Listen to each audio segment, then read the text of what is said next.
حج اور قربانی جو دین اسلام کی بڑی اہم عبادات ہیں، ان دونوں عبادتوں میں اللہ تبارک و تعالیٰ نے ان بتوں کو توڑا ہے جو انسان بسا اوقات اپنے سینوں میں بسا لیتا ہے۔ ان دونوں عبادتوں میں اصول و قواعد کے بتوں کو توڑا گیا ہے اور ضابطے کے بتوں کو توڑا گیا ہے۔ ان دونوں عبادتوں کا جو فلسفہ ہے وہ یہ کہ کسی بھی عمل میں بذات خود کچھ نہیں رکھا اور کسی بھی جگہ میں فی نفسی ہی کچھ نہیں رکھا اور نہ ہی کسی دن میں کچھ رکھا ہے، بلکہ اعمال میں جو فضیلت پیدا ہوتی ہے تو وہ اللہ کے حکم سے پیدا ہوتی ہے، مقامات میں جو تقدس آتا ہے تو وہ اللہ کے حکم سے آتا ہے، اور ایام میں جو حرمت اور عظمت پیدا ہوتی ہے وہ بھی اللہ کے حکم سے پیدا ہوتی ہے۔ چنانچہ حج اور قربانی ان دونوں عبادتوں میں قدم قدم پر یہی منظر دکھائی دیتا ہے، قدم قدم پر انسان کو یہی میسج ملتا ہے اور یہی پیغام ملتا ہے کہ اصل شے اللہ کا حکم ہے۔ جس وقت اللہ تبارک و تعالیٰ کی طرف سے جو حکم ہو جائے بس اس وقت وہی عبادت ہے اور اسی کے کرنے میں اجر و ثواب ہے۔ آپ جانتے ہیں کہ مسجد حرام کتنی مقدس جگہ ہے، کتنا پاکیزہ مقام ہے، اور مسجد حرام میں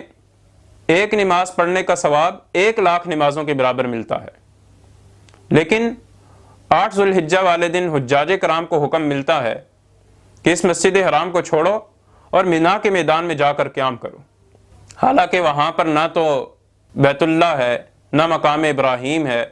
نہ حجر اسود ہے، کچھ بھی نہیں، لیکن بس اللہ کا حکم ہے کہ مسجد حرام کو چھوڑ دو اور مینا کے میدان میں جا کر 5 نمازیں پوری کرو۔ تو اب اگر کوئی حاجی یہ سوچنے لگے کہ مینا میں جانے کی بجائے میں مسجد حرام جیسے پاکیزہ اور مقدس مقام میں ٹھہرا رہوں گا اور یہیں رہ کر میں ہر نماز کی ادائیگی پر 1,00,000 نمازوں کا ثواب حاصل کروں گا، تو اس کو 1,00,000 نمازوں کا ثواب ملنا تو الگ رہا، ایک نماز کا بھی ثواب نہیں ملے گا، کیونکہ اس نے اللہ کے حکم کو توڑا ہے اور اللہ کے حکم کی خلاف ورزی کی۔ اسی طرح 9 ذو الحجہ والے دن حجاج کرام عرفات کے میدان میں ٹھہرتے ہیں، وقوف عرفہ کرتے ہیں، اور حج کے ارکان میں سے ایک یہ بڑا رکن ہے، لیکن یہی عرفہ کا میدان ہے، یہی مقام عرفہ ہے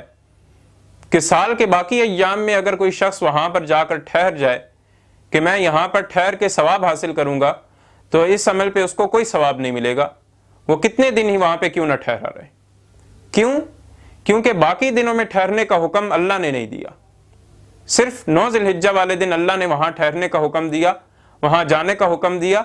تو 9 ذو الحجہ کو جو حجاج کرام وہاں جائیں گے وہ ثواب کے مستحق ہوں گے۔ باقی ایام میں کوئی شخص وہاں پہ جا کے ٹھہرا رہے تو اس کو کوئی اجر و ثواب اس عمل پہ نہیں ملے گا۔ پھر شیطان کو جو کنکریاں مارنے کا عمل ہے اس میں بھی آپ دیکھیے کہ ایک بڑا سا ستون ہے، ایک بڑا سا پتھر ہے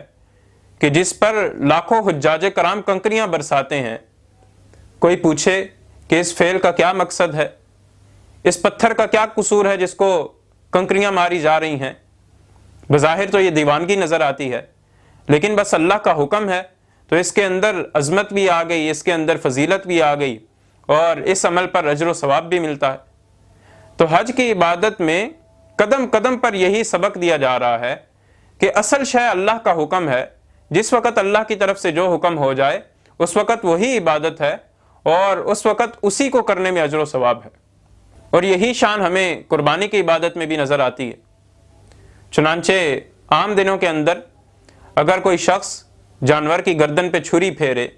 جانور کا خون بہائے،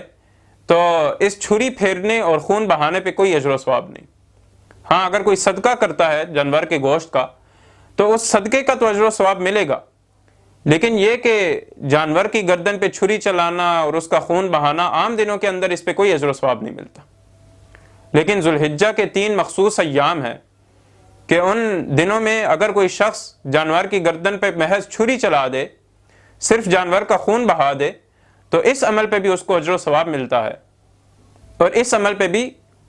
وہ اللہ تبارک و تعالیٰ کی رضا اور خوشنودی کا مستحق ٹھہرتا ہے۔ بلکہ یہاں تک فرمایا گیا کہ 10 ذو الحجہ والے دن جانور کی گردن پہ چھری چلانے سے بڑھ کر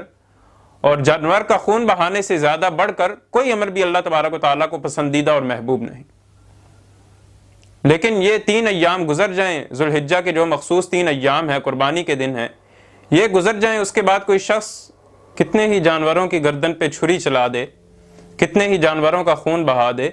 اس عمل پہ اس کو کوئی ثواب نہیں ملے گا۔ تو ان دونوں عبادتوں کا جو فلسفہ ہے وہ یہ کہ کسی بھی عمل میں کچھ نہیں رکھا، کسی بھی جگہ میں کچھ نہیں رکھا، کسی بھی دن میں کچھ نہیں رکھا، بلکہ اصل شے اللہ تبارک و تعالیٰ کا حکم ہے۔ بس جس وقت اللہ کی طرف سے جو حکم ہو جائے اس وقت وہی عبادت ہے اور اسی کام میں اجر و ثواب ہے۔